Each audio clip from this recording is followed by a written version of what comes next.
this meeting to order. Open with the pledge.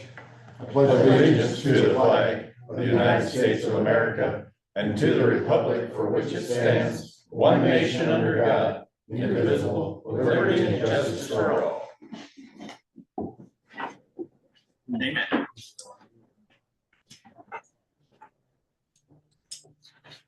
You've all had a chance to review the agenda and the additions, corrections, or conflicts of interest.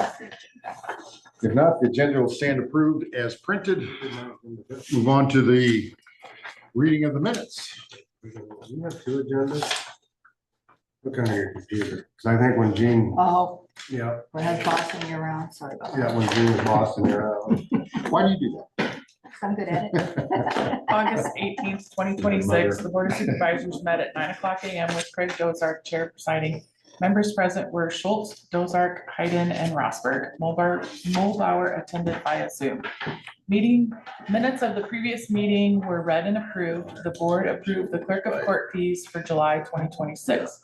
On motion, the board recognized claims for the public health department and approved claims of all other departments.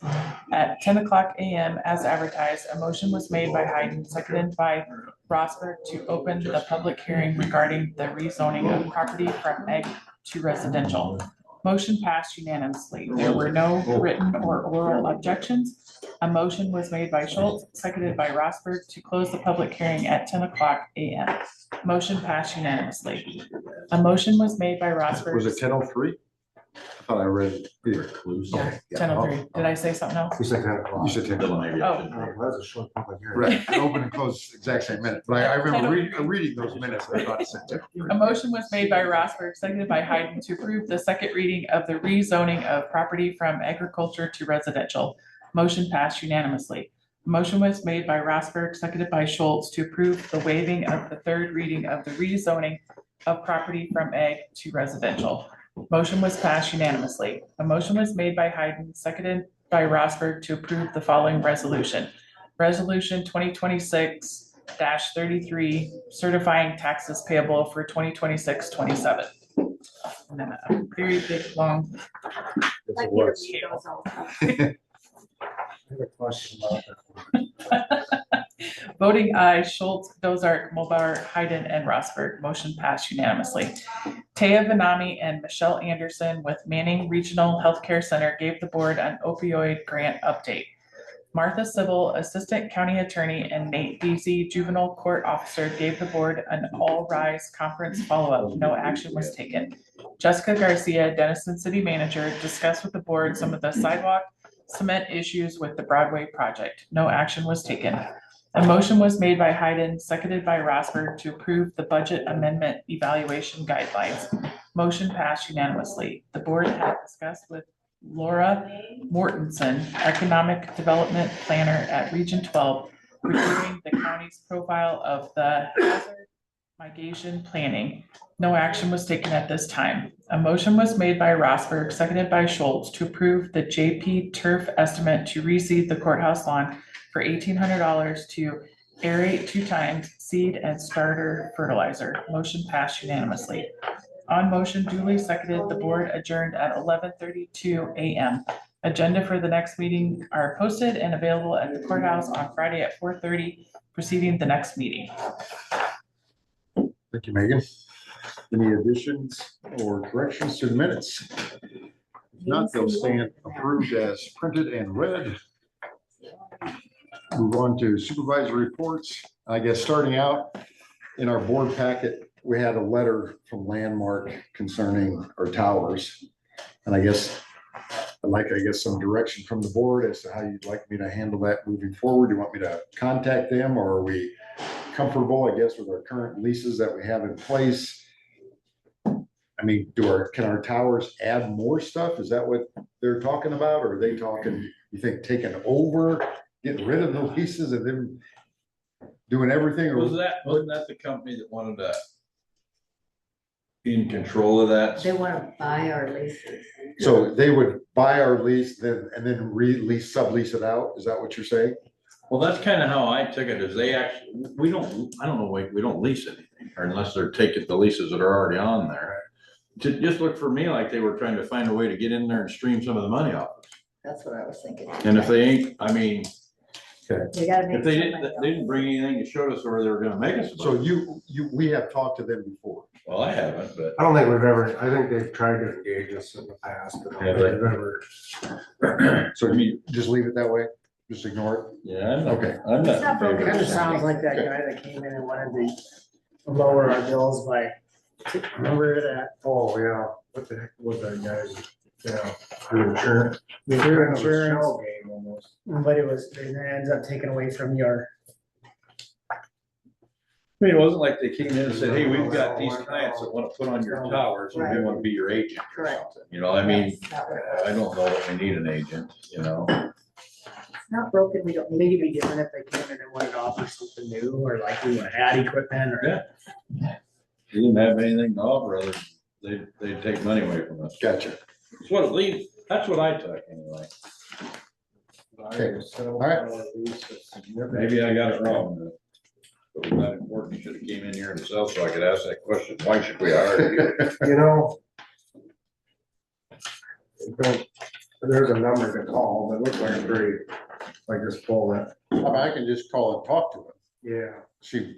see what it is exactly. Maybe they renegotiate for a higher amount and pay you a little extra than what you're getting, but You'll take a chunk off of that too, so I mean, if they were able to find co-locators on all our other towers, Yeah, that, I would It's a be, different you know, story. I guess it doesn't hurt to reach then out. they're offering a service that Yeah. instead of I don't just think so. sponging off what we And if it's already not a have. good deal, they don't have to do nothing.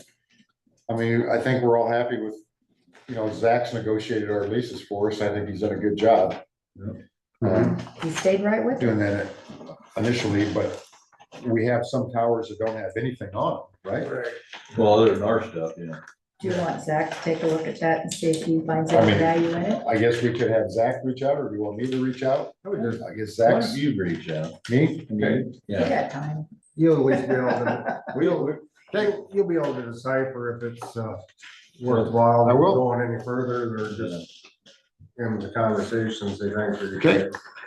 you've got a business mind. Move on to supervisor reports. Dave, what have you been up to? Not much. Did a busy week last week with our annual conference, and I know these guys will chime in.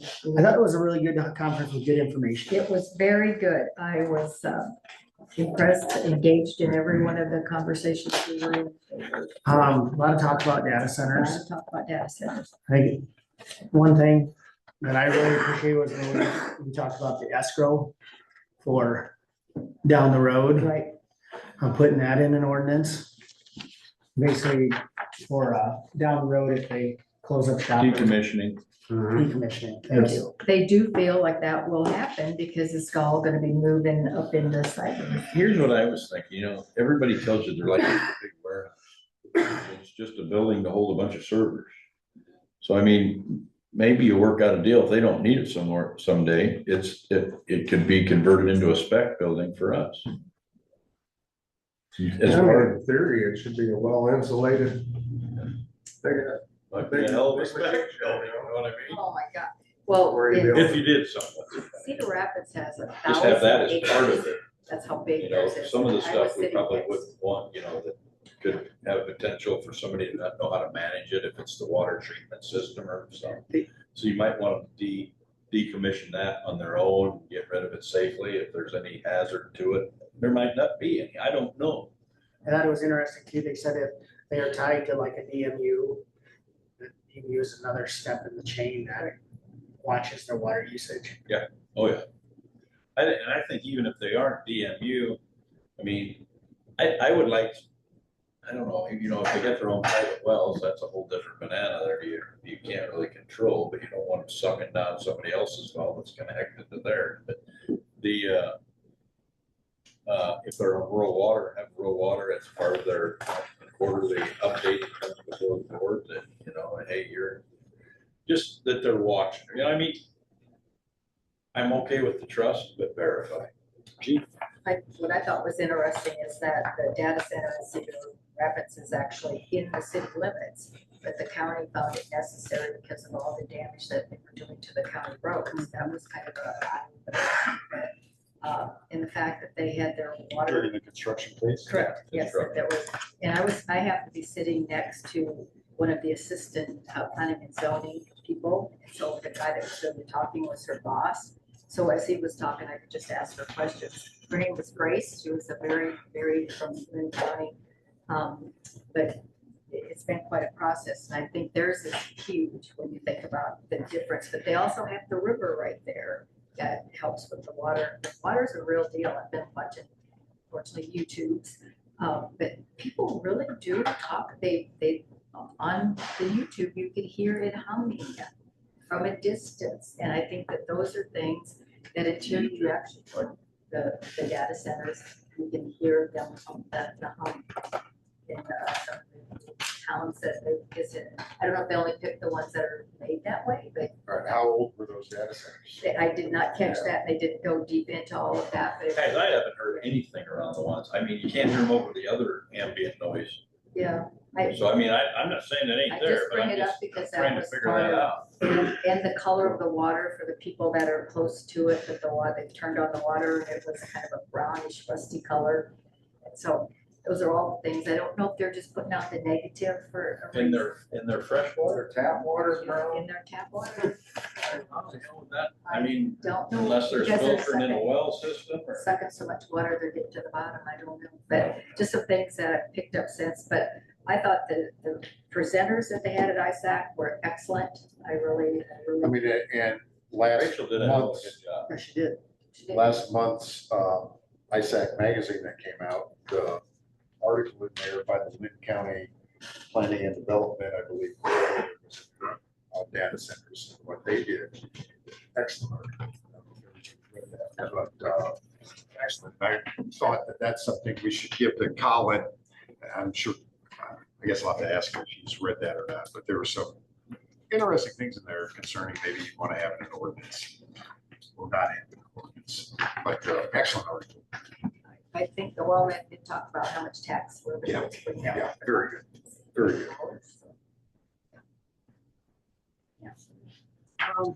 No, it was a good conference. I thought our keynote speaker was an interesting guy. We had I know they always bring in a speaker that isn't directly with what we deal with, but I think we had a stunt double. Oh, yeah, I forgot about it. He was pretty cool. He was a stunt double for a lot of the action films for like Superman. Superman and what, I don't know. Hugh Jackman. Hugh Jackman. Hugh Jackman, yeah, he was the Wolverine. But he talked about his process and he tied it he talked about fear of what he had to do, and he said the fear never goes away, but you get comfortable Learn how with, to manage it. learn how to manage it. That's kind of his lead was that in everything you do in life, you'll have fear that you have to overcome. You know, and you got to put hard work in. That seems like what his message. Yeah. We'll know the different things that got in his way as far as having that motorcycle accident, just when he was getting where he wanted to be, but could still work at it. I think that conquering fear, just head on and how you have to do it. Pretty good. I thought it was interesting. He said, he talked about that science project in a biodome. And he said, That was in New Mexico. was that New Mexico? New It Mexico. was a completely sealed off area that they tried to have create their own environment. They said trees would grow up really big and all of a sudden just fall over. And they kept wondering why in the world are these trees just falling over? And they found out that wind in nature gives the tree stress that makes it grow hardier and strengthen itself. So he tied it into stress in our lives. And There's that wind in there that makes your roots a little stronger. Yeah, he did a good job tying that together. That That was kind was- of neat. I didn't see where he was going I at didn't first, either. but then, wow, okay, good I job. didn't either. But I think good turnout. Yeah, It was good. yeah, it was a good turnout, I thought. And there was a lot of interesting stuff. I mean, There was. and then there always the networking you do behind the scenes. I think that might be one of the greatest benefits of a conference, that you don't, when you can just sit down and honestly discuss issues with people. On what they're doing and how they're handling it, and give you some ideas. Linus gave Ty a list of his hot topics. Oh. He's a character. We talked over. We did, yeah, I think I got a text from Rachel, and you still have your list about. He is not shy. You know, cancer in Iowa, that type of things, he's really, you know, he's got some friends Is and he? family that have had issues, so that's usually up towards the top of his list of hot topics. Rightly so. You know, but yeah, he's, data center, concerned about that. I mean, everybody is, it's just I like, mean, it's becoming a national issue. You see it on, World News Tonight or something, and they talk about data centers. I think, and I talked to some people at the fair actually about the data center stuff. And I think the data center people are really, they've come, and actually, when I was out at NATO too, some of the panels that we had out there, the one gal was what Andrea is for ISAC, she was for their National Association for Data Center stuff. And they realize that their public image is terrible and that they've got to work harder with their communities to show that they want to be a viable member of the community. And maybe they weren't before, but I just keep telling everybody whenever I talk to them, and I talked to some people that were in data centers, even at the fair, I just said, listen, you just got to become viable partners. You got to put a little bit of your pride and greed to the side and start saying this is about us, because these are the people that are also using your data center. So they're your customers as well as your neighbors. So you got to kind of remember all this works together. So if you're looking after them, they're going to look after you. 90% of the people that are against data centers are using them. Yeah. Well, why they're arguing with you on the phone? Yeah, they're using a data center. Yeah, which is ironic. That's the irony of it. But I think that's something that the data centers are really coming to terms with. And, the ones that have all the wealth so far, the Amazons and the Googles and Metas and all those, I think they have to be the leaders on community betterment. They have to be, because the other ones that are, what do we call them when they just lease out their space and their servers in there? Well, they've got a term for it. Anyway, they're the smaller people. They're able to sustain themselves, but they don't have the billions/trillions to work with. I mean, they're more like, they're not like just. I know you'll find some that are just starting, and I think them there would probably require, like bonds and stuff like that, and or the escrow. Those things are. I would require that from any of them, but I think that their chances of being bought out by somebody you don't know. Them are the things that concern me more than water and air. Just think about even like with the wind turbines when we were first dealing with them. You got the company that build and then they get bought out, sold off, whatever you want to say, if that's their intention from the beginning. I don't know, but then you could end up with somebody that's a little bit more about profit margins and less about the community. And them are the things that I actually think about more than I do. I'm worried about the water, electric use and all that. It's, but so's everybody else. So, but there's the things behind the. And that's why it seems like technology is leading that the data centers of the future are going to be all self-sustainable, that they won't use any public water. We won't use any public electricity. We're going to do it all on our own. That's where they're going. And all the entities that thought they were going to sell power, sell water, all of a sudden were for it before. And now it's like, well, now we don't get any income. The only people that are getting income are from the tax base, and that's the county and the city or wherever they end up being. If they're but to me, it seems like that's where the data centers tend to be going for the future. Is fine. We just won't use any public stuff. Yeah, Gene.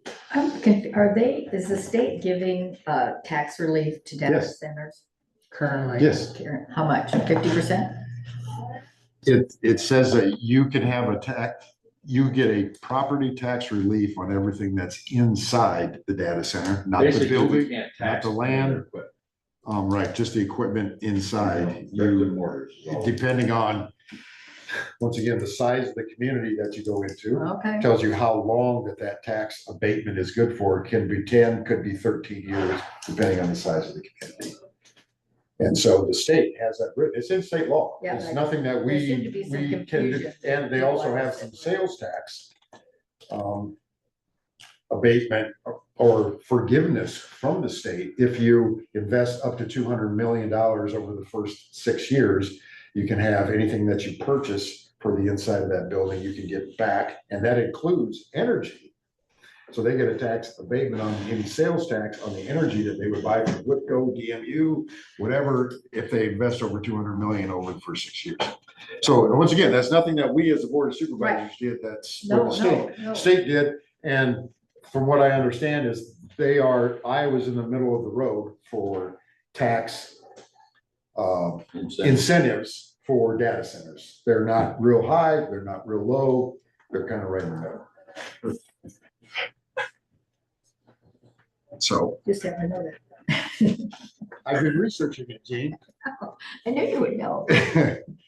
Anything else, Dave? That's it. Kyle? Well, let me kind of segue off that because I was talking with the assessor this morning and he was doing some research on data centers, and the one in West Des Moines, right off on, it's on the west side of Interstate 35. They looked it up yesterday, and $10 million roughly is what they pay the city of West Des Moines annually for property taxes. Yep. Wow. Things are valued at $750 million. That's a big one, but it's It's still, a big one, but yeah. that's just taxes. That doesn't say if they've got any community benefit agreements or anything. Right, so, I mean, they do add to the local economy. One, That's significant even for them, significant increase. like we said, local tax dollars, or my opinion of them is that they get spent locally. They get taken in, they get paid salaries, and those people take it and go out in the community and spend them dollars. So it's arguably, I mean, any chamber development person would say that gets spent 7 times, so that's $70 million added to the local economy. Unlike, remember when we talked about Like severance interest. tax and the state said, yeah, that's a great idea. We'll take it for you and give you some back. Yes, Dave, I remember that. That sounds like great, yeah, but Great idea. but that was just interesting part, but through the conversation also, they go back a couple of years, 2024, when we had the commercial property reevaluation done on the state level, or at least on the county level. Those tax statements hit everybody's mailbox yesterday, so be prepared. Some phone calls.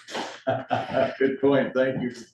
Thank you He for, brought that up to me. thank you I'm for like, helping oh, me yeah. remember that my phone's out of service for the next week. So unfortunately, we'll probably be starting to receive those as Right, they open them, but it's Thank you for the directly reminder. related to the commercial revaluation that was done in 2024. Okay, anything else? We did attend a meeting with the city yesterday about the communication center restructuring. I don't know how guys want to go really deep into it, but it was a lot more of a fact finding. We got to run some numbers to see if it's feasible with the new property tax code, and it's like, how is this gonna get, how would it get paid? The city wants to come in agreement with us on, so as a county, we would have at least some control over, or but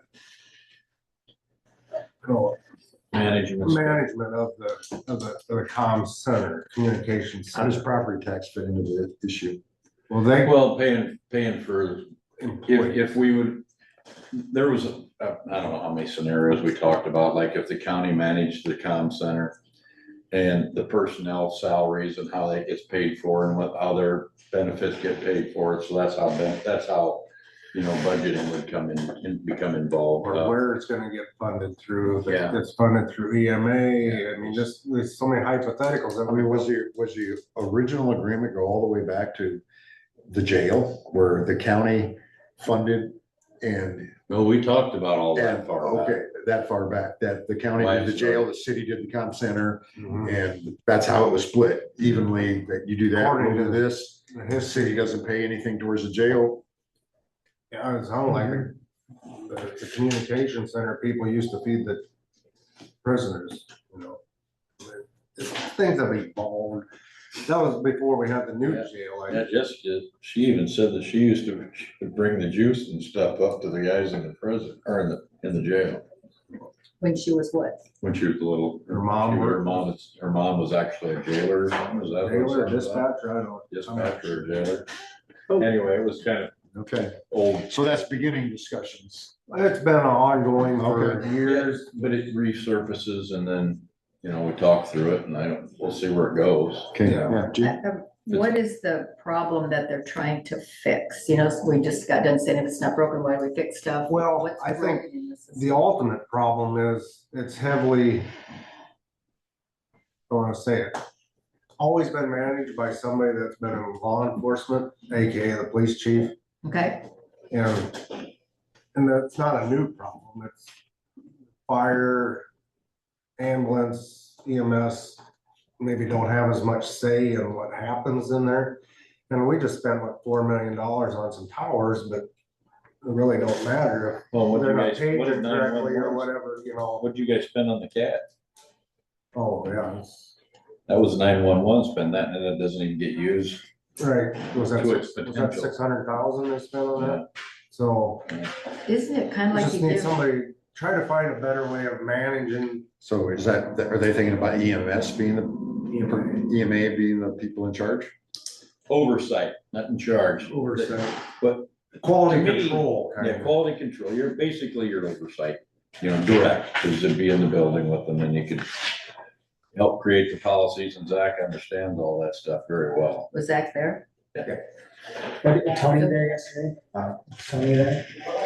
No, I mean, because I don't it know was who just a invited- spitball. I don't know. I if he mean, was- Will it even, this isn't our first spitballing, is it, Kyle? No. I mean, I think my first year we started doing stuff with this. Yeah, and we posed a lot of questions that when they don't think it, you're like, So is that something that we need to take into consideration, I guess, from what the state did for us from a tax standpoint, is if you move things around and now we are the county. I mean, it doesn't affect the taxpayer, I guess, unless that lives in the city of Denison any different if you do some changing around. Yeah. But certainly from a budget standpoint for us, if we increase our budget to do that, and we only are getting a 2% increase, and that takes our 2% increase away, Well, I didn't bring it up last night, but I will tell you right away. that I has to was be part of thinking- the thought I process. was already thinking that if we're gonna assume some of the responsibility financially on the comm center, which it really,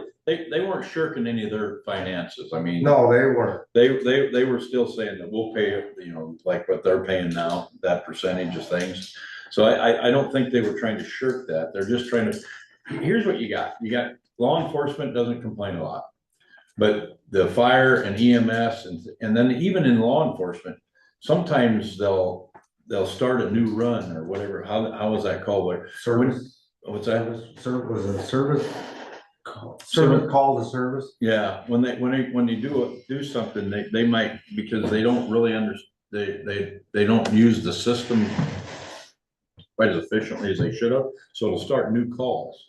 You know, and basically it's still a continuation of another one, so when you go back to do research on a particular, you know, event that we're responding to, whether it's a fire event or, you know, even a law enforcement event, sometimes you gotta look through several different calls to find all the information you need, because they start a new call as opposed to go back and continue on an older, you know, on a previous call in the same The day. example they used was a burglary gets reported or Yeah. break-in, or an alarm, just an alarm go, Yeah. something like that. So they go to respond to that call, but while they're there, information leads them over here, and they consider that another call to service, but yet it's still the same Same call. call. So I was trying to break it out according to call volume, they said there's a lot of flaws in that, Yeah.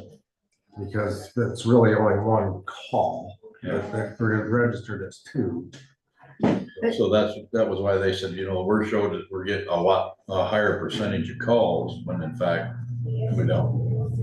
But what if you're trying to reorganize that's gonna fix that particular problem? Exactly. I just think that's something. I think I posed that question too, is it, is it just something that a minor adjustment can fix some of these things, and that's why we're still in the, Yeah, this we're is still in spitball. investigation, still spitball. It's gone on for a long time, because I remember going down and kind of watching when the comp center was getting calls and kind of, but I think that doesn't it kind of go back to the fact that we don't use the system properly and that they haven't been trained on that CAD system a little bit? To some degree. To some You know, degree? if you look at it, and I'm going way back on earlier meetings that we've had, the big complaint is fire doesn't get you know, things aren't called properly, you know, and Mike called Dennis into a fire in West Side ahead of calling West Side. I mean, that's an extreme situation, obviously, but things like that have happened. So, you know, the fire service had complaints, fair amount too. EMS certainly had complaints and things that you could do better in the system. So I don't, you know, that's where it really stemmed from. And then I'm not saying Chief Trejo, I'm saying chiefs before him were, well, this is how we do it. And that's that, pretty much. And so that's where this all started from. And I believe some of these people out in these other systems feel that it hasn't been fully rectified yet, you know, to where they feel like they have say. So they wanted to start and what we were calling it the council last night, because it would be an advisory council if this other system that they talked about would work. And right now we were actually going to have it the managing, or I should say right now, previous meetings, we decided that should be probably the council that manages the comm center. And it had people from EMS, people from fire, people from obviously from law enforcement. What else did we have? There was like 4 or 5 different groups. Yeah, Has it, Zach or anyone talked to Chief Trejo about any of these? Well, I think the city and chief, or that city and Zach have talked some, but like I said, we're still spitballing. I mean, Tony gave us all, I mean, all of us a tour. Yeah. Of that. And I mean, it seems like, to me, his knowledge of that area was extremely, I guess, good. Yeah. Um, I'm not gonna argue that. I don't understand what they're trying to accomplish. And we've been going through this for 3-4 years, and it seems like they don't feel like it ever really gets fixed, but is it maybe you gotta train, and have we done the training? Getting a new supervisor doesn't help if you don't know if the training isn't Well, there. Gene, I don't know. I'm gonna say this in the most polite way. Hasn't happened. Apparently not happening. Apparently it hasn't Well, happened. and I think that this is Not a just with question. this I don't think police getting a chief, new, but the last 5 of the 4, 3, well, I don't know. It's an ongoing issue. And maybe their budgets don't allow to do it. So there's gotta be money in a budget to train that was if my you're thought, thinking was about maybe we don't need to reconfiguring the spend whole thing. 400,000 to reinvent this. Yeah, We just need to get 50,000 into it. Get the proper training. I don't work I there. don't know, that's the scenarios that we're gonna. anything else, Kyle? Last thing is I did get a hold with Josh Langholt with the Pheasants Forever about our mid-year, our mid-contract service or whatever needs to be done with our conservation service plan. They're gonna, he was in touch with Rachel at the NRCS, and they suggested we get an extension done, which is simple, because that one of us would have to run out signs and papers so they can get it done. Sure. They'll leave your contact. Well, I was at ISAC also, but Tuesday I went down and we do the education committee just to kind of see what we think is gonna be coming up that we'd like to talk about. And one of the first things that they talked about is the statewide flock cameras, that's gonna become a big issue, that it was intended for a good purpose for Amber Alerts and so forth, but the information that they're gathering on these cameras are being used for other things, and so that's gonna be a big deal. And there was a potential for being hacked. Yes, yeah, so, and I'm like, do we have any flock cameras in? I don't think we do. We don't have any in this Everybody- county, Ida County has. Yeah, No, I mean, here's what I already like. You know, there's a lot of people have actual cameras. Like I have cameras in my shop, and our sheriff's department has actually came to us before to get video off of there. And obviously I'm more than willing to let them have it too, so if it helps with the investigation. So do we really need flock cameras? I don't know, that was the I mean, number one thing that was brought You know, up, you hear that story where it saved kids that are being abducted or something, but which took us into needing to maybe talk about child and human trafficking. So that kind of came up as something that we maybe should get a little bit more aware of that's going on in Iowa. And a lot of us are aware of just how much we could do to have more education on that. can I interrupt? Got time? Yes, absolutely. Back on the flock cameras. Yes. Here's the part that bothered me about flock cameras. Got a third party involved. It ain't like it's directly the sheriff's department. No.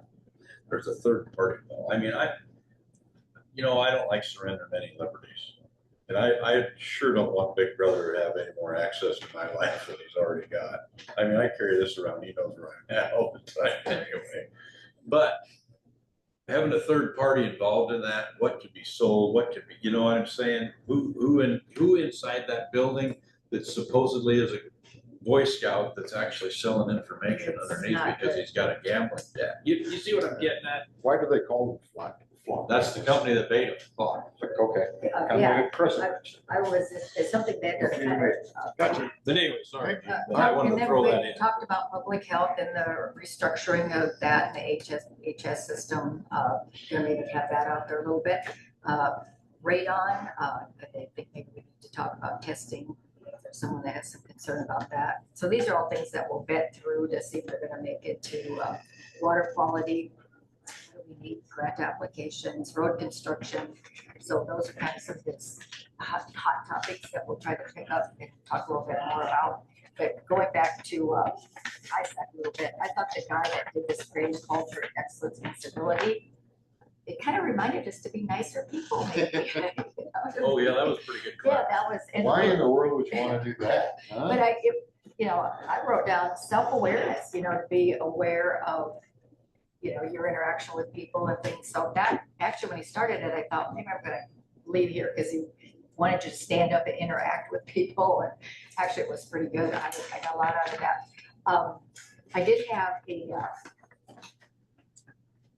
West Central Iowa meeting that I zoomed in from my hotel room one of the nights. And there's going to be some changes through the funding. We're going to see some I think, negative impacts on Head Starts because of federal funding, and we'll just kind of leave it at that. If anybody wants to learn more about it, because we want to give Ty a few minutes to talk, so I will yield my time. But it was a busy week, very, very busy, very informative, a lot of information. But I have zeroed in on data centers and trying to really figure out a lot of things on that. You know, that civility thing, him and I had a good discussion after the class. Oh, yeah? And I just brought up morality with him. And I said, not everybody's a person of faith. We all have tend to in America have somewhat of a decent moral compass. In most cases, not all cases, but I said, that has a lot to do with your civility. And he said, I don't know, I'm not gonna get into that, but he was actually a very brilliant guy. He was. I really enjoyed it. I In our enjoyed that. current society of doing things online doesn't help our civility. No, You No, don't it's have to not. communicate face to face. No. And he You talked don't have to about look the person in the eye. That's a problem Yeah. for civility. Yeah, and that's actually an excellent point. If you talk, there's people that I have intense discussions with online sometimes, or have in the past anyway, and then just run into that person in the street and you think we were best friends. You know what I mean? So it's kind of unusual how that works. And I think that's something that society should actually try to tackle I think so. as a whole. I mean, we would probably get along a lot better in our politics. I mean, it's always about red and blue anymore. It ain't about the people. It's not, vote blue. How many times you see that? Or vote red. You see that constantly on Facebook. I'm not voting for the people. I mean, what's that person offering me that you're voting for lieutenant governor? Or what's that person? What do they offer? Not what is the color of their button on their shirt? Our slogan is literally not redder or bluer, but better and truer. Yeah, exactly. But that's my point, is maybe things like that would be a little bit better to discuss if you weren't so polarized, you know, I mean, but you know, that's, and then we're kind of some of the stuff without directly getting into political discussion, that were the things that he was actually kind of leading. So it was actually a really That good was class. really good. I enjoyed that one. The first one that morning, I wasn't really crazy about, but that one, Which one? oh, the one before him, that gal talked and she had us fill out the paperwork with the different, you remember? You remember that? Vaguely. Yeah, exactly. That's what it was. That's my point. It wasn't a very good one, right? That's not She vaguely amazing. remembers. Not And Gene never rememberable. forgets anything. Obviously. You know, the one thing, and just to kind of close on mine, the one thing that I really got a lot out of, because, you know, we know Louise has been struggling with what the Oh, state's yes, thrown yes, at her. yes. And that VA, that director of Oh, the boy. VA, state VA, he actually spoke. Oh, good. And I was actually gosh. impressed with him in some ways. But then we actually brought that up when we were talking about some different things with him, you know, as supervisors and what we're seeing. And, you know, did you hear anybody say they were disappointed in their VSO? I mean, No, all of us seem to love our VSOs. I was. I mean, We all claim to have the best one. in the They state. Yeah, really yeah, did. we know I was they like, can't wait a because minute, we do, have but the I best mean. But, you know, when some of the stuff that we talked to him about, and I actually went up and talked to him again after it was over. And he said, you know what, I'm gonna look into a few of those things, because, you know, some of the stuff that we brought to his attention, you know, yeah. about.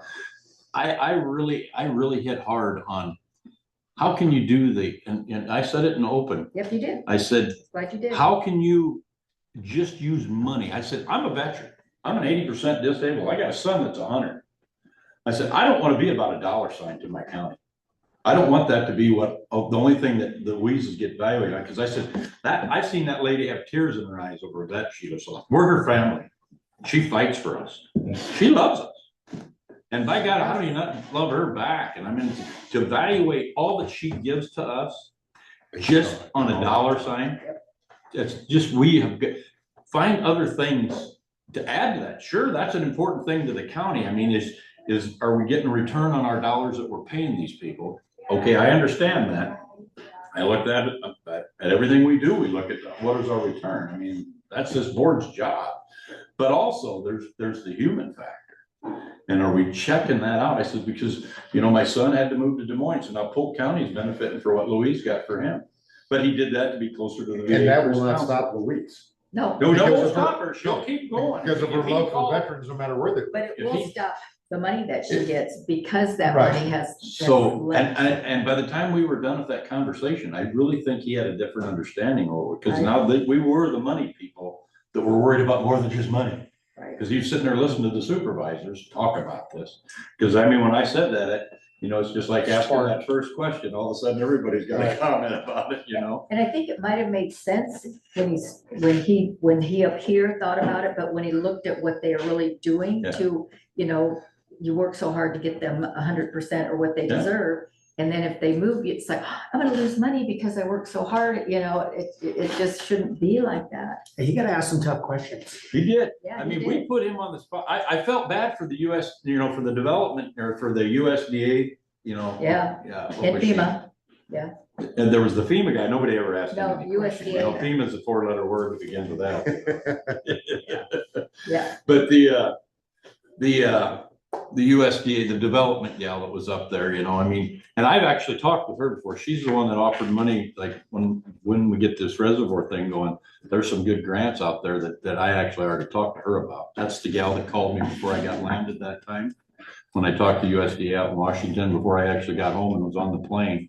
When I got home, I had a message already, it was sitting there and it was from her. yeah. So I went up and talked to her about that then too. That was at Jan, that. Yeah. From Iowa, when she was at Iowa City or at. No, I don't know where she lived. I didn't ask that. Well, I got it in here someplace. But in any event, that was a really good panel, is what I It was trying to really get at. Because I really think we actually made an impact with our VA director. Because I was really when he introduced himself, I got, well, I don't like him, and I don't even know, you know, because what we know from Louise, I didn't even like him, and he didn't even started talking Well, yet, they you know? kind of read his, you know, rather than talking from the heart like the rest of them did, but then once you got him on a one-on-one, he Yeah, once was, we started asking questions, and he knew he, VA subject. and he got passionate towards Yeah. about. Yes, he did. He did. He It was, did.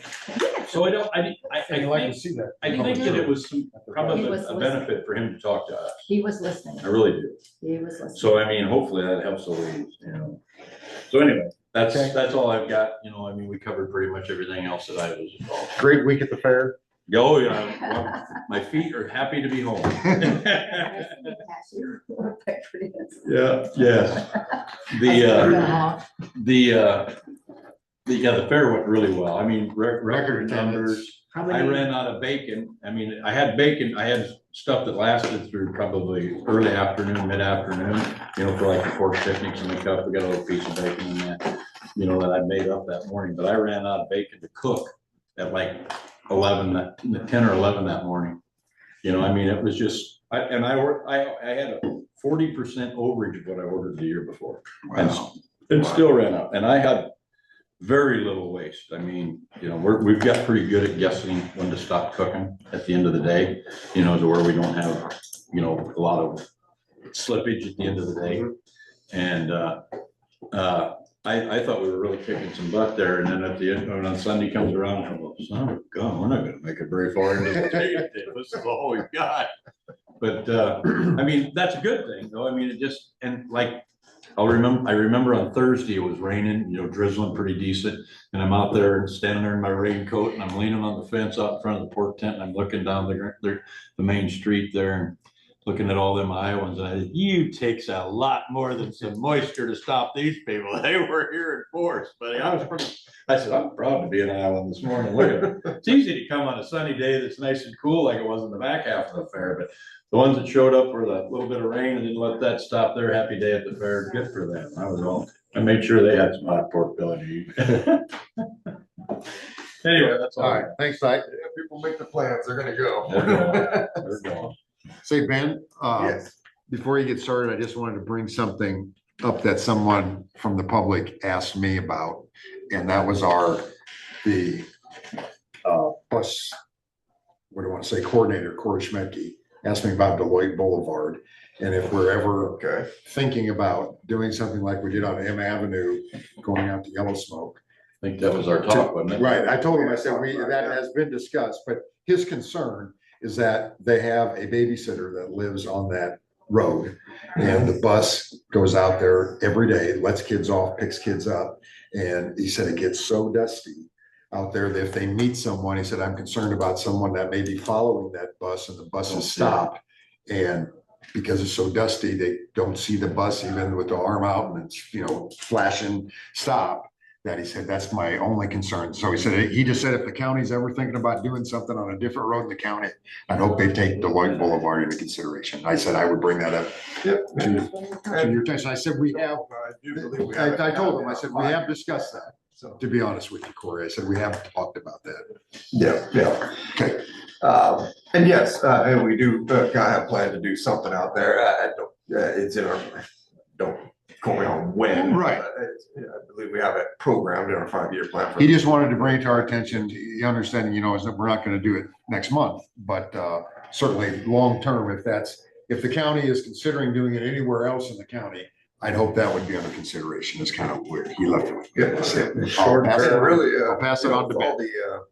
I think we did a subgrade stabilization and, you know, even if we just put a seal coat on it first and then had a 3-year later or a 4-year later plan, which was what, is that typically how long the seal coat, and come back with like a however much inch overlay on top of an asphalt overlay, that should be a good road forever.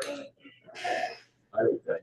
And that's kind of what we're kind of exploring out there on Yellowstone Park. I know the intent was to see how it settles in and then possibly do an overlay, asphalt overlay over that. And but yeah, as far as the stabilization goes, I know we got a lot of good limestone down on that road because of the Iowa State Right, I told him we did a study with Iowa so State. there'd be considerable savings on having to throw that much limestone out there again to do some stabilization. But talking with some of the other counties that have done some seal coats, really it's the gravel, just stabilizing it possible with just gravel without the cement material and mixing it in. Just, it's the granular base that's, that they're after. But it's something to consider, that not necessarily doing the cement material in with the stabilization to get a good base on that. But Or short term, if we. That one there's got a lot of bus traffic and bus control, they get washboards. I didn't mention That was that, one but I of the first thing that I even just I don't know, announced I was Dan. running that. But Kurt we're not Gardner doing was that one of anymore. the I know we first talked about it goals at I Manila. Fix that road for the kids. Behind Yeah. grandma's house. got that call. Can we pay for that? Yeah, We haven't got done it. that call. I drove it. There, 10 minutes They after paid for that. it. It's just when we Got talked that about call and, trial of. wasn't horrible. You know, it does get one work. It does, but, I know, it was brought up when I was on board. it does, yeah, because, like I said, limestone road, you know, even industrial, but Dan, it is. It's a Have you talked to consideration. that company about that glorified dust control for like, well, I did not, you know, we looked at the hospital bill as far as a possibility, and I think, I forget who mentioned the possibility of exploring, you know, I talked to you as far as over by Manila, and that's and what, they, you know, Delight Boulevard would be a area to try that, or maybe that's just out of the cards.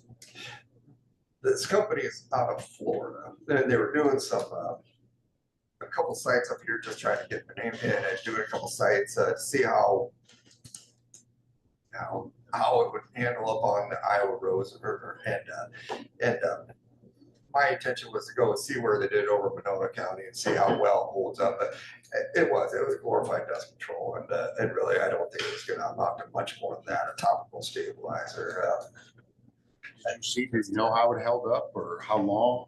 pardon. Do you know how it held up? The one guy I talked to that had done some of it, he wasn't overly impressed with it. So not any much better than our It's citizens that pay for the companies that we It's list on the a website. little better than just your normal dust control that they spray out there, but you're not gonna get the strength or the hardness, you know, that you're anticipating. And what they want you to do is scrape all the gravel off, basically get it down to, you know, smooth, almost hard pan, and for it to be a pipe, but then you're taking off all your granular surfacing too, in your aggregate, you know, for, you know, especially going up hills, Your whole. Right. On coral. I losing your face roads like that, but we looked at doing it, like that one there, I don't know why you wouldn't wanna have concrete on it, because all that. Everything you're doing on a road like that was because you're trying to prevent them washboards, because you can't knock them out when it gets real dry, and besides that, putting a seal coat on there, or a dust control on there, knock out dust, well then you go and buy and leave the washboards alone, so you don't pull off the dust control, and I mean, I think Delight that's, Boulevard is a very busy road. it's It extremely. And gets busier now that school started with people in the northern part of the county. Instead of coming all the way around Denison, they turn there to get up to their school, be at the high school or the middle school. You know, that's the route they take. It's extremely busy. Yeah, it's a very good, well, just, I don't know that I've ever not had somebody turn to go up around this way, not coming up. What is this happening See, See, thank you. Like, how much heavy traffic's on there? It's probably. not as much heavy traffic. So I wonder if just instead of a whole stabilization, maybe just a seal coat or something would withstand that road. You know, the buses are that's a pretty good hard. point. Buses are pretty hard on stuff, they're Are they? bouncy. I mean, you just look at, like, if you go over to Charter Road and go across our bridge to go up to the park, their area. The only bad part in the road that's really bad is till you get to the bus park.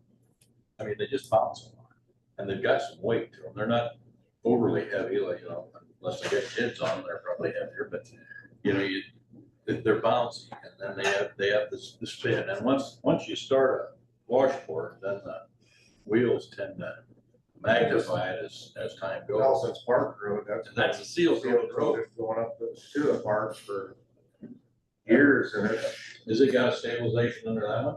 No, So maybe that would, I mean, it'd be a cheap try up front, or, you know, cheaper try. Short-term solution to the problem Craig brought up is definitely something that's needed. I don't know, we could get some cut back asphalt or something in front of that place.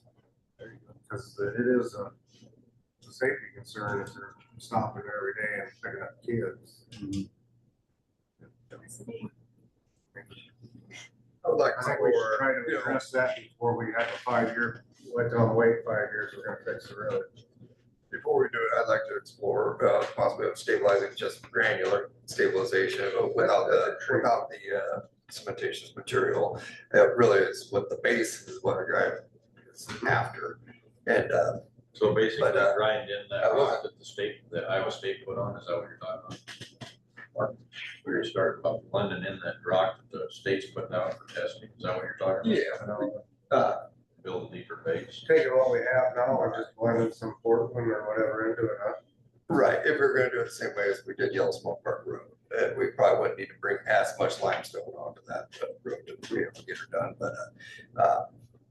but the cement material, mix it in with water and whatnot. Yeah, you see some reflective crack, the stress cracks come from that, and it transfers through, and Comes Yeah, up we're with the at- seal coat. right, it's like, it almost gives it too hard of a base, they have cracks that now come from it, kind of like concrete, but some of it I'm exploring. I don't know if the stabilizer, the cement stabilization is a route I want to go on that just yet. I want to explore a little more about just doing the stabilization with just aggregates as opposed to mixing the cement material with it for stabilization before doing it. I didn't mean to eat up your time No, about no, that no. topic, but I just want to make sure you were We're aware. out of time. Okay. But yes, that road is in the plans, to do someday. Ben, real quick before I forget, I text you Brett Hodney's number. Scott Hodney, his brother from Manning. I talked to him the other day. Brett is at ISU and he does a number of trainings, like motor grader training, safety training, different things. I'm not sure what they all are, but I thought I'd share. Recognize that name. From Manning, worked with DOT in the city of Des Moines, but he's at ISU and he offers a bunch of trainings and different things, so I just wanted to share that. I assume he's a educator there or Something a with, student? not a student. So we go through Hilltown, which is part of Iowa State. Okay, For a lot of training. And the person who he is, yes, I know who he is. He does a lot of motivated training down in Camp Dodge and stuff. So He does some training with like back trucks too and different things, but Scott gave me his number and I passed it on to you. Sure. Yeah, well, you want to look, like I said, I know we had a gentleman out, can't remember who the gentleman was, a few years back, we did a segment of road over by Vale there. It just kind of got all the motivator operators involved in a couple of days of training, just bigger guy coming out showing what the machines can do, and just different approaches to things. If the guys took away something from it, that's better than nothing. But just different approaches. Everybody does things a little differently out there. But like I said, we watched this guy, do a little bit of training, and all of a sudden you see the guys, really getting into it. Giving it, playing with things also. And so they're listening. They're open to some suggestions on how to do things a little better, a little differently than they have been. And my guys, I know they converse a lot with each other. How are you doing this? When you run into this, how you doing that? Especially the new guys that haven't got a whole lot of years behind them. They're asking questions to the other guys that have been here a while, and get some pointers on how they should be approaching things. So that's good to see. So, but yeah. Some outside training can always be considered beneficial, so not opposed to that. So Young like this guy, operators out there. Well, I mean, young, they haven't been, we had all the 30 to 40-year people that have been here since, now they're all retired and, it changed hands a lot in the last 10 years, so It's like they're learning. throw Carson in a tractor and then we jump back in and I didn't know our tractor did that. Oh, yeah, he's got more things, as far as I'm concerned, screwed up in there. I call him, how do you get this shut off? It is. And he explains it to you, and like, oh, that's pretty nice. They're learning. yeah. What's gonna help a lot is now trying to have a little bit of moisture to work with, and so I know we needed that, so that will help be able to tie some of the gravel together and hopefully kind of, prevent a little bit of the washboarding, but, well, anyway. Over on our project over there, L51, they should have all the rumble strips ground in, and they'll have to come over. I'm not sure if they're doing that today, but they'll have to fog seal where they ground in their rumbles. They just did their panel grindings on Friday, coming up to the stop sign with Highway 37 there. They'll fog seal that, seal up where they ground in, and then they'll come back over and paint do the pavement markings, and that should be done. So. P Avenue, still working over there. I know there's between 120 and 130th now, but I know we got some washed areas from those heavy rains last time, so fixed a little bit of them, but really not much to report there other than they're still working on those miles, and they'll probably be there a couple of weeks yet, I do believe, we're finishing things up. So, we did finish, the stabilization on King Creek. We do have that submitted to Hunger Canyons for reimbursement for 80% of the grade control, which is basically the project. So that's a good project to get some reimbursement from. So we gotta move on selling that right away. Yeah, I think so. Through the proper channels to see the interest is. I think that was the intentions. That's what I thought. Yeah, exactly. That's exactly what we wanted to And get it do. off get it on the tax roll, unless the city buys it. myself, I didn't know where that was all landing. Or I think that's conversations were there. You've so- done your part, So. as far as the engineer, I think, So how do we start that process? Print out the column. It does look good. It does look good. I said, engineer, ask us for plans for that one. Yeah, to design the similar one down south, so. Cool. So, Who starts the process? Who will go? I suppose we'd have to publicly list it for. I mean, talk to Colin, I guess, would be first, right?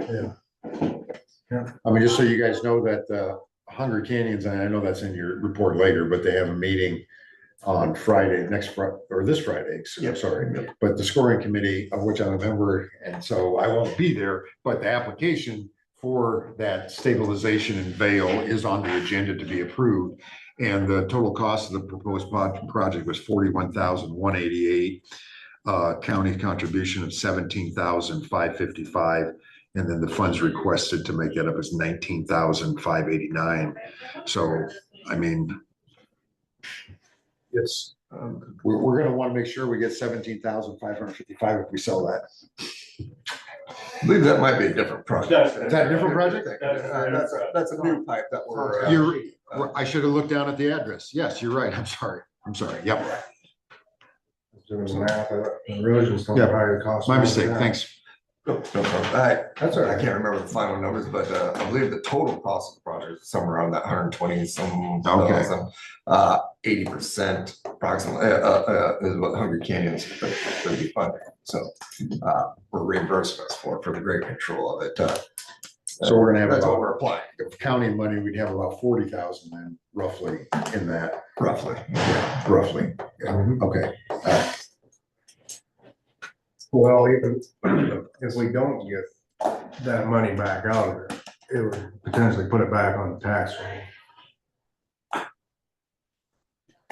Over time, Yeah. you would get that back. We hadn't done anything with it for a lot of years. Many, Many, many. like ever, never. When we can't even research exactly, see Yeah. how we got it. It, You know, we've had it a long time. long time we You're hadn't right. done anything to it. Right. Let it just. Okay. Because I've never delved into the history on that one. So. I'm sorry, Ben, I didn't mean to interrupt. Oh, no problem.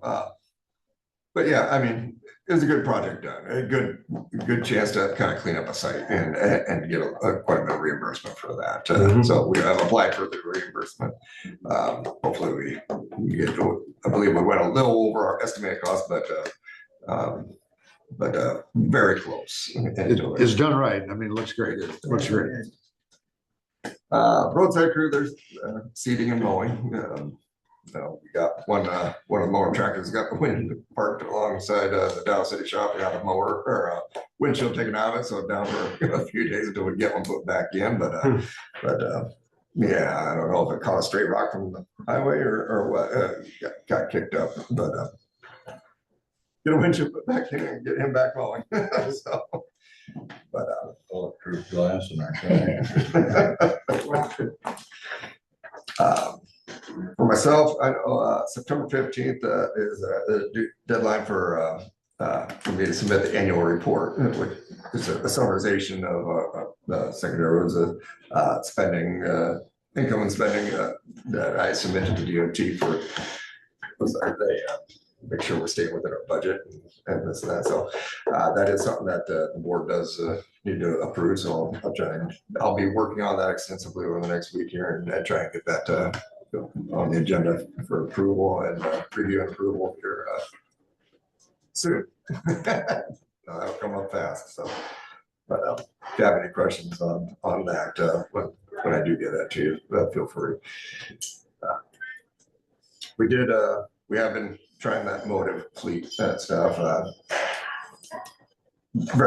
It's a neat program, does a lot of stuff, a little more than we're after. We did have iWorks reach out to us, and we had a 15-minute demo on them, just a Teams meeting, and looking very, very much more toned down, for a program that we'd be looking for. It doesn't have the camera systems, but we are already running camera systems. We can continue to do that. And this, the tracking, if we want to know where they've been, either system, there's no great way of saying, okay, it bladed this road. It'll show the roads where they've been, the routes where they've taken, but nothing saying it bladed that road. It traversed that road. It'll show the maps and show the routes. We still do need to keep track of where we bladed from day to day. Either system we don't. But unless you're actually putting sensors on the blade itself, so it knows when it's up or down, it is really not going to be a great way of capturing that. Other than manually capturing that. Those sensors, that shouldn't be, every farm equipment has that on them anymore. They know when they're up or when they're down, so. Yeah, we can certainly explore that, because just the basic Also, program. spring, Just a little toggle switch. little toggle switch. Yeah.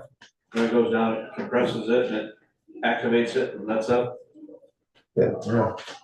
We can explore that, whether or not they'll capture it on their interface.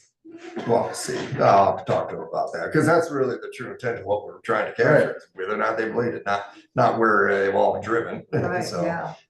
but either program I look at, that's really what they're capturing. It's where the fleet is, where they've driven, and not capturing what's been done, what's been bladed, unless you go to the actual camera and look at, the road itself, and I think he's blading, but, so we're still exploring that. But the iWorks program, as far as mapping and tracking the vehicles, much simpler system that we're going to look a little more into, and we'll probably go through our trial period here with Motive and ship the stuff back, and we'll try out a couple systems, and if it's something that we're looking at, we'll decide then if we're going with any program. But haven't got any costs from the iWorks program that we're going to meet on, do another Teams meeting on Thursday, and they'll go over some cost per unit for their program. But should be quite a bit.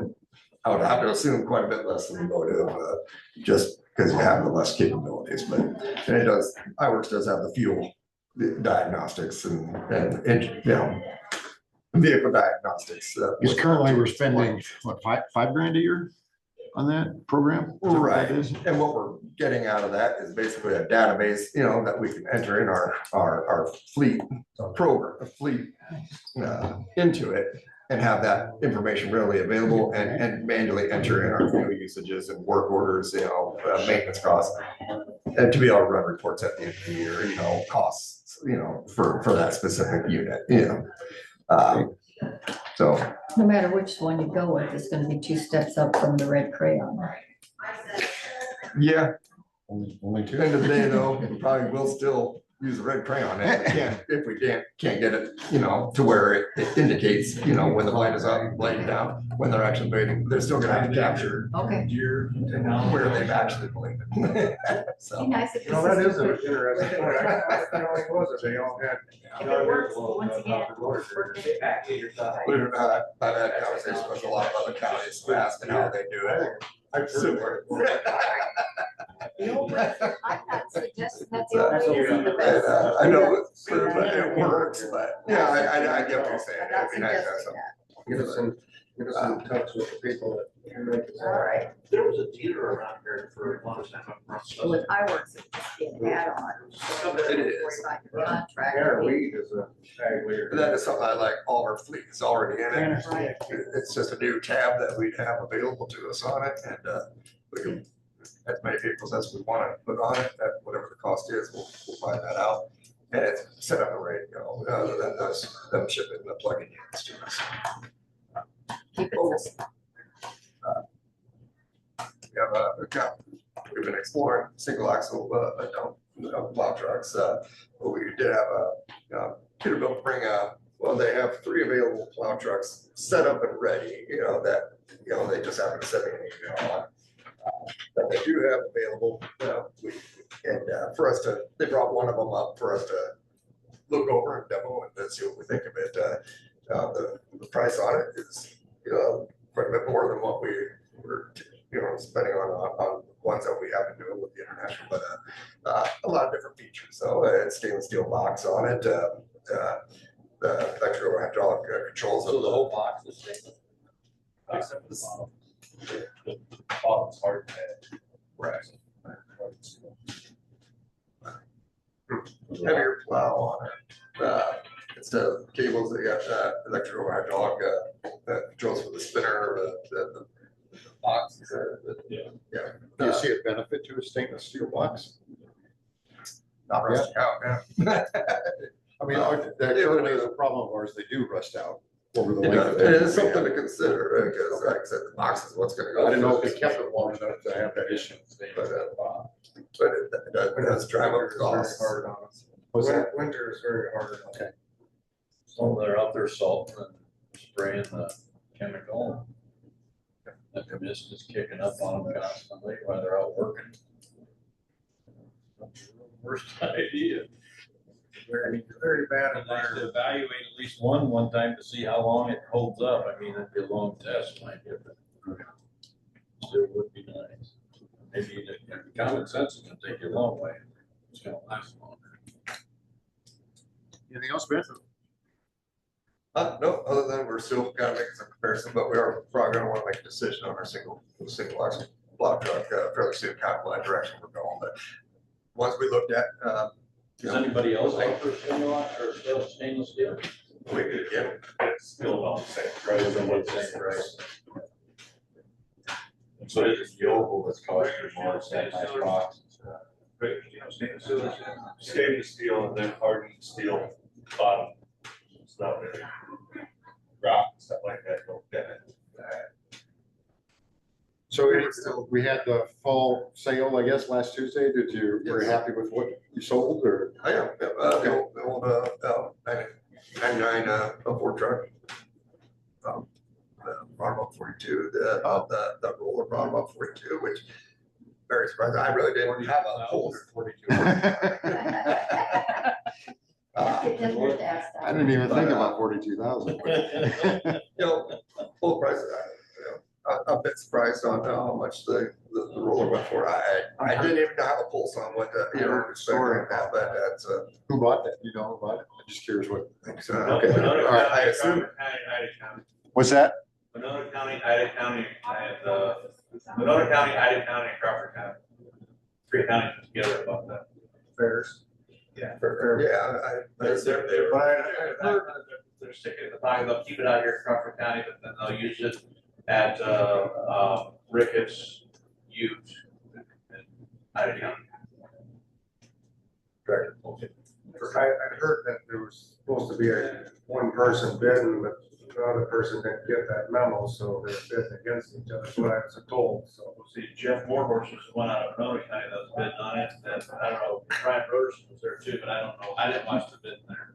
So how much did it go for? 4,100, or 4,200, something like that. They said normal sell price on those are about $6,000, so. We got all right then. Okay, I'm happy with it. No, that's- So, It's not our problem Right. anymore. Okay, no, and the hydro vulture and our own spray truck is on Purple Wave, that goes out on the 15th. So that, we'll see what we get for them. We'll give Purple Wave another try, see if they can do a little better than last. any questions for Ben? Thank you, sir. Tim, thank you for coming up. Have a wonderful day. You too. Thanks, guys. It's going to be a wonderful day.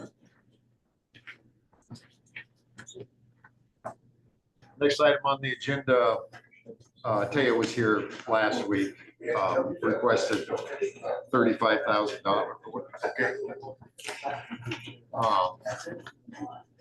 This was received last Friday from Terry, or to Terry from Taya.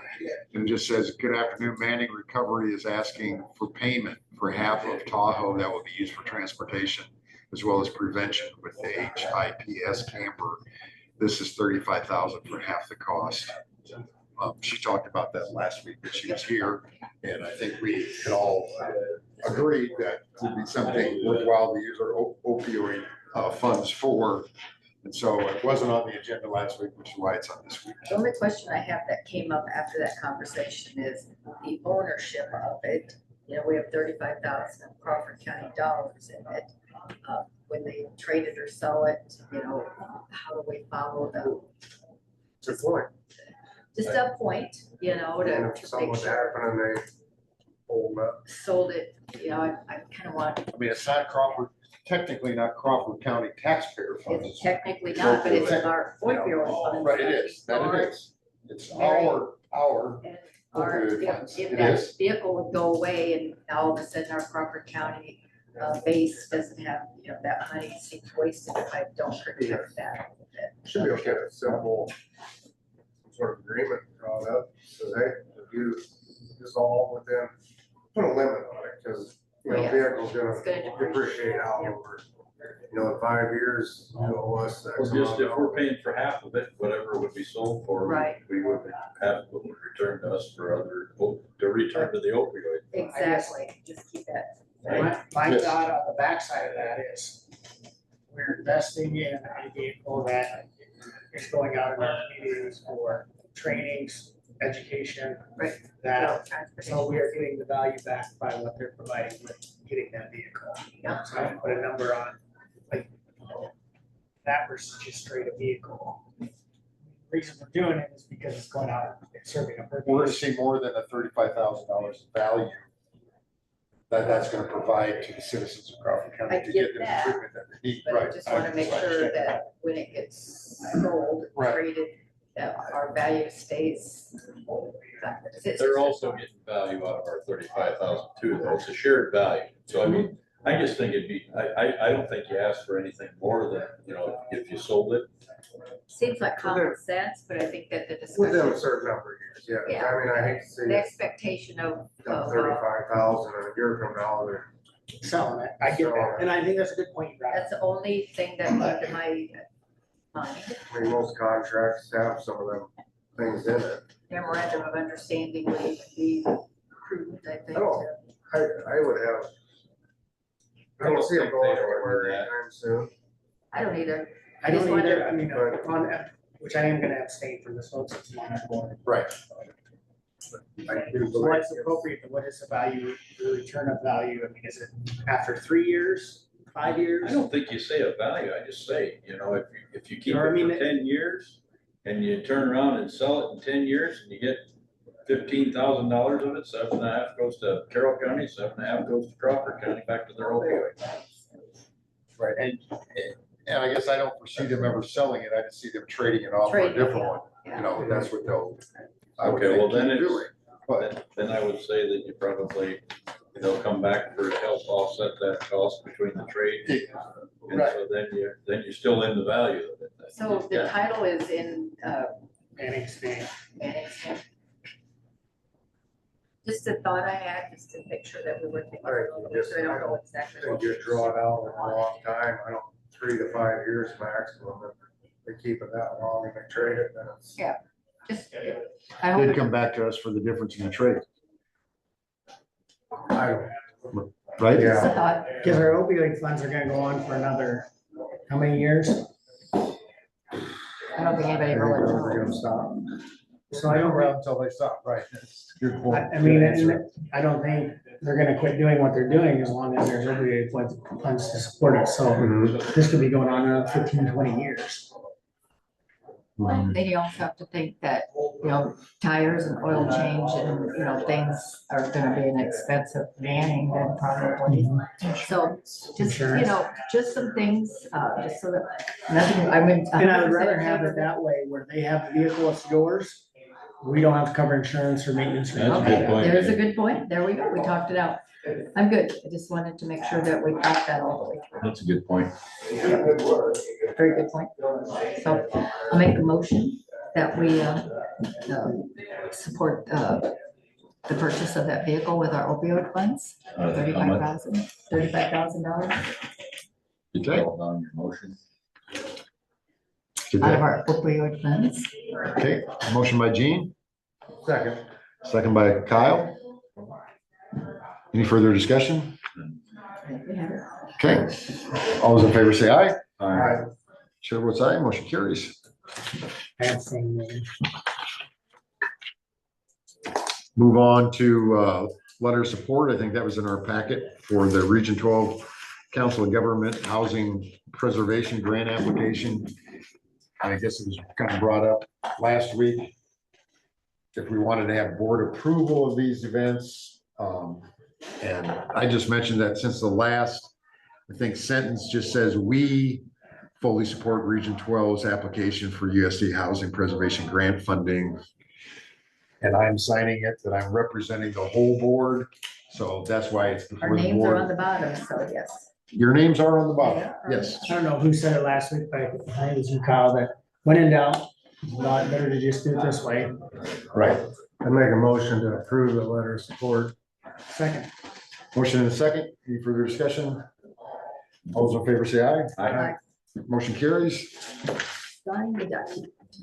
Next on the agenda is public input. Chris, is that why you're here? Or? Yeah, you mind if I come up? Yep, come on up. Talk so loud. Hi. I did not get a chance to watch last week's meeting on YouTube, so I don't know if Kyle mentioned it, but I talked to Kyle and Terry last week about, maybe you don't know, but we've had a donor come forward. I did not bring it up because I didn't know what level of it was out, so I don't. Yeah, that's fine. We had a donor approach us, interested in giving $1 million for the preferred project as a nature center addition. So I know we talked about last fall and that fell through. New donor, yep. But where the current nature center is, an addition. It would be to that added building. onto that in some way, shape or form, yep. And we received the first $200,000 yesterday. So is that just in the Friends of? Currently, it's gonna be in the Yellow Friends of Yellow Smoke. And then I gotta talk with Terry and I have about, at some point, it will switch to the county. Whether that's just, I was asking Terry, like, where should that go? Maybe she thought maybe just straight into capital improvements. But I don't know all the details. Think this through. Right. That sits We're in gonna need general. some That type of- sits in- Does that then become? Right. 2%, yeah. Yeah, you guys are gonna have to figure that out. Yeah. Okay. But the long The story, best place where to Short. sit is in the Friends of Yellow Smoke. Right, then stay there. Frank, with, if we try and get grants and stuff, I don't know that most of them run through the county. Have you gotten what you estimate the cost to be Not yet, versus the We're- million, a guy wants to give $1 million and it costs the county 6 million to get the 1 million. no, You know what I mean? I the just plan wanna know. is my plan, we have to hire an architect, that's what we do first. Right, And my plan, after talking to a couple architects, is you basically design your building off the money that you're gonna have. okay, Like, I'm not Gonna design a If- $5 million. I'm not gonna design a $5 million building with her $1 million. Okay. Cause that is unlikely. Getting some grants, probably. Getting $1 million of the grants or something like that is, I don't know if that's really feasible. So my thought is, and again, it's early yet, is design about $1 million building. Kelly wants a classroom, she wants a basement, some type of Are deck. there any restrictions on that $1 million grant? Nope. Nope. Okay. I mean, cause I asked her about that and she's pretty much like, well, you guys figure out what you want, and Okay. she's very easygoing. That's very, very kind. Basement and storage, I think, is Basement for storage, storm shelter, for the storage Obviously. shelter, safety part. and then Kelly would prefer more class space. How would the storm shelter work, you think? With the public, a weekend, I mean, we don't have.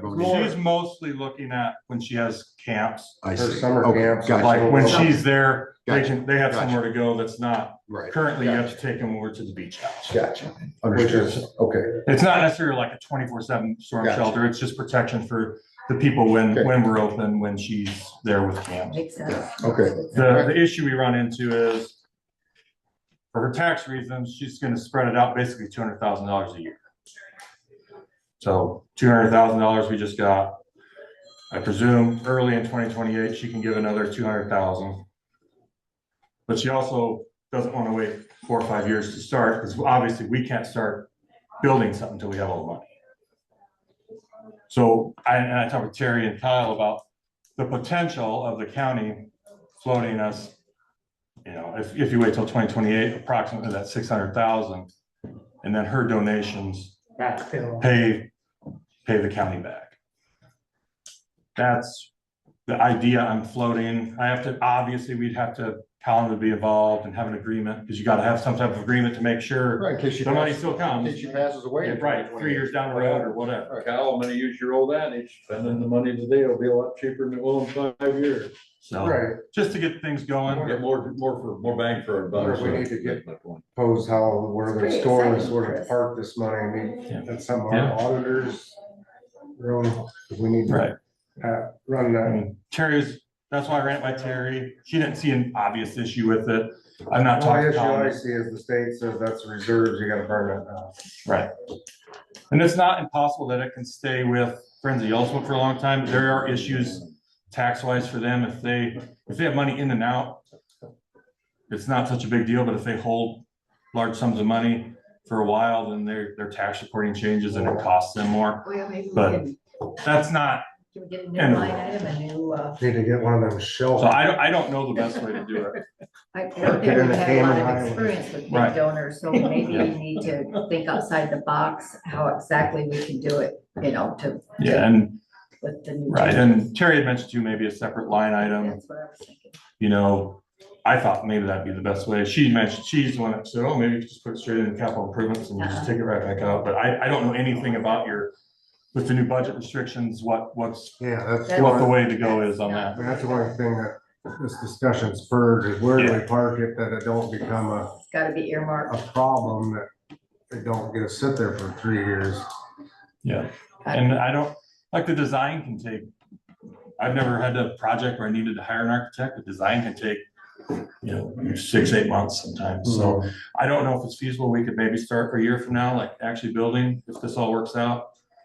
Or maybe it would be, closer to the spring after, but it just depends on, I don't know how smooth everything will go, but the general idea is It's a great, it's it's a great gift. oh, yeah. Yeah, Oh, gosh. Some small details need to be worked out. Yeah, it's, It's a great I think gift. we can. like there's a USDA, I went up to Clay County, they just did something similar for their office and a classroom, not really an H center, but a learning classroom. And they had gotten a loan from the USDA for like 700,000 that they were paying back with they get to keep some of their camping revenue right into their account and then they use that to pay it back. But he's like, yeah, they had to hire a CPA because anytime the feds are involved, there's a lot of paperwork. Oh, yeah. And they're like, we hired a CPA to just do the reporting and stuff because there was so much. So I try and I think they charge like 1% or 2%. Yeah, they might be money well spent. Maybe. I mean, so there might be other options. To me, outside looking in, the simplest option is something like this where the donor just pays the county back and we don't have any extra, interest or hiring someone to do it. But obviously that will all depend on how these new caps are gonna, if that's gonna affect that or anything like that, which is. I guess once you start talking to an architect, they're gonna come with you, this is gonna be $1 million or it's gonna be $1 million.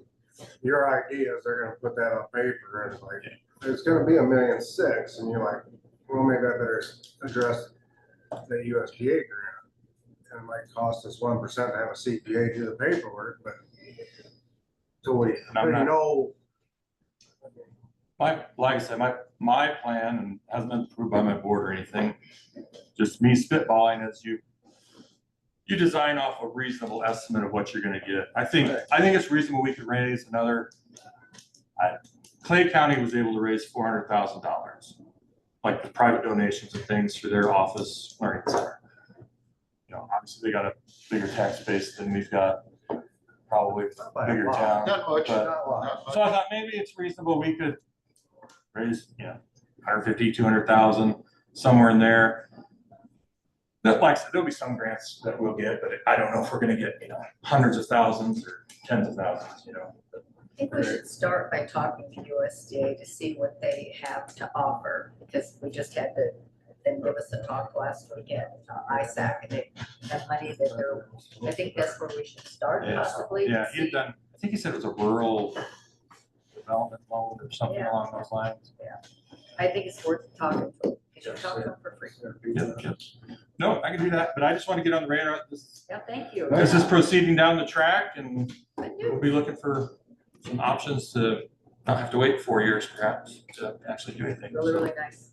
No, it'd be great. Great to hear. Great. Chris, great to And hear. they're We meeting love some good great news. ideas. Thank you Yeah. for bringing us good news. Yeah, Kyle, did we ever get that all button finished up where we're gonna put our excess conservation reserve payment money into the frenzy also? I believe so. So, I think that was a $39,000 annual dump. Just have to verify with say, but I thought we had it all done. Yeah, it seemed like, I thought we did too, but I'm like, did we ever? I think we did. I'll double check that. Okay. All right. So, Awesome. Sounds good. thanks, Chris. So I guess if you use that simple math, short 40,000 a year times 4 years is 120,000. It's actually 164. I was using short rope math. Okay. Interest.